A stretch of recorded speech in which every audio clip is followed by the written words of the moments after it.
থেকে আমি যে এসের সময় যে সবাই ঘর পাইছিল, ঘরটা পেয়ে আমি উপকৃত হয়েছি। মেশিনের আবেদন করছিলাম, স্যার আমাকে গাড়ি দিয়ে ঢাকা পাঠিয়েছিলেন, দেওয়া হয়েছিল এই মেশিনটা। এরপর থেকে আমি কাজকর্ম করে অনেকদিন চলে আসছি। মাটিটা ভরাট করে দিয়েছেন স্যারে। Society for social service SSS একটি সুপরিচিত বেসরকারি উন্নয়ন সংস্থা। সমাজের পিছিয়ে পড়া এবং সুবিধাবঞ্চিত মানুষের জীবনযাত্রার মান উন্নয়নে নিরলসভাবে কাজ করে যাচ্ছে। এই প্রচেষ্টার অংশ হিসেবে সম্প্রতি জামালপুর জেলার দেওয়ানগঞ্জ উপজেলার আমখাওয়া গ্রামের একজন দৃষ্টি প্রতিবন্ধী মানুষ তারা সওদাগরের পাশে দাঁড়িয়েছে। সোসাইটি ফর সোশ্যাল সার্ভিসের মানবিক উদ্যোগটি শুধুমাত্র আর্থিক সহায়তার মধ্যে সীমাবদ্ধ নয়, বরং এটি একজন মানুষের জীবন নতুন করে সাজানোর এক প্রয়াস। দৃষ্টি প্রতিবন্ধী তারা সওদাগরের জীবন ছিল সীমাবদ্ধতায় পরিপূর্ণ। চোখে দেখার আনন্দ থেকে বঞ্চিত এই মানুষটির জীবন ছিল স্বাভাবিকভাবেই খুবই কঠিন। কিন্তু এসএসএস এর নির্বাহী পরিচালক জনাব আব্দুল হামিদ ভূঁইয়া মহোদয় তার এই দুঃখ দুর্দশা জানতে পারেন এবং তাকে সহযোগিতা করার জন্য নির্দেশনা প্রদান করেন। এই সহযোগিতার প্রক্রিয়াটি ছিল সুপরিকল্পিত এবং ধাপে ধাপে, তা আমরা তার মুখ থেকেই শুনব।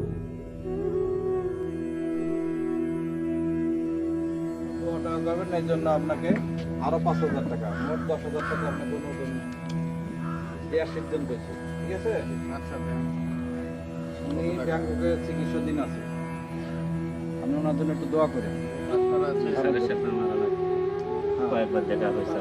দেখা হয়েছে, আর ব্যাংকের চিকিৎসাধীন অবস্থা করার জন্য মন থেকে দোয়া করুন। অবশ্যই হাত থাকলে আপনি আরো ভালো কিছু করতে পারতে পারেন।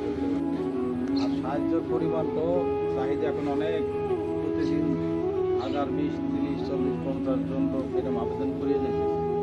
প্রত্যেক ঋতুতে ছেলে মেয়ে স্কুল কলেজে যারা করে। আপনার কথা কিন্তু স্যার ভালো করে জানে, যেহেতু স্যার এখন দেশের বাইরে। ঠিক আছে, মেশিনটার ব্যাপারে করছে, মেশিনটার ব্যাপারে ঠিক করবেন। কারণ আমার সততা থাকবে। কাজটা আমি আগে মেশিনের কাজটা করব। ঠিক আছে? এই তারা সওদাগরের পরিবারে আছেন একজন স্ত্রী এবং একজন ছেলে সন্তান এবং একজন কন্যা সন্তান। আমরা তার নিজের মুখ থেকেই শুনবো তাকে আমরা কি সহযোগিতা করেছি। 2008 সাল থেকে আমি যে এসের সময় যে সবাই ঘর পাইছিল, ঘরটা পেয়ে আমি উপকৃত হয়েছি। পাশাপাশি স্যারের কাছে আমি সরাসরি সাক্ষাতে একটা ব্রেল মেশিনের আবেদন করছিলাম। স্যার আমাকে গাড়ি দিয়ে ঢাকা পাঠিয়েছিলেন, ওখান থেকে কিনে দেওয়া হয়েছিল এই মেশিনটা। এরপর থেকে আমি কাজকর্ম করি অনেক। এরপরে আবার জায়গার সমস্যা হয়েছিল, জায়গাটা আমি নিজ টাকায় কিনছি, কেনার পরে জায়গা মাটিটা ভরাট করে দিয়েছেন স্যারে।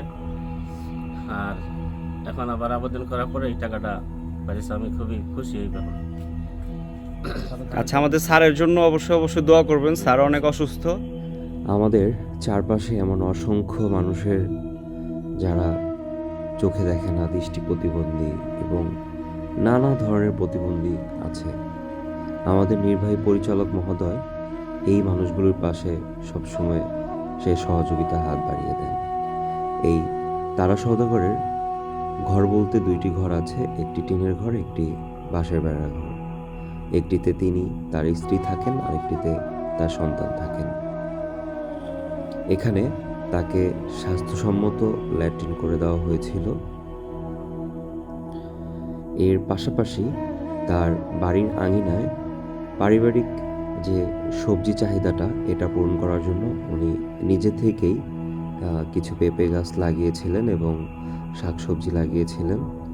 এরপর তাকে আমাদের সংস্থার ফর্মালিটি অনুযায়ী তাকে যে আমরা যে সহযোগিতাটা করেছি এটার প্রমাণস্বরূপ একটি কাগজে স্বাক্ষর নেওয়া হয়।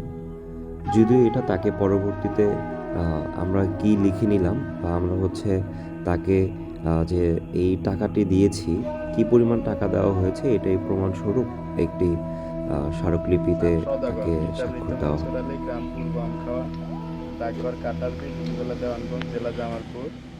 Society for social service SSS, Dewanganj শাখা অফিস হইতে ড্রিল মেশিন এবং টিউবওয়েল মেরামতের আর্থিক সহায়তা পাবো 10,000 টাকা নগদে বুঝিয়ে পাইয়া নিম্ন স্বাক্ষর করলাম।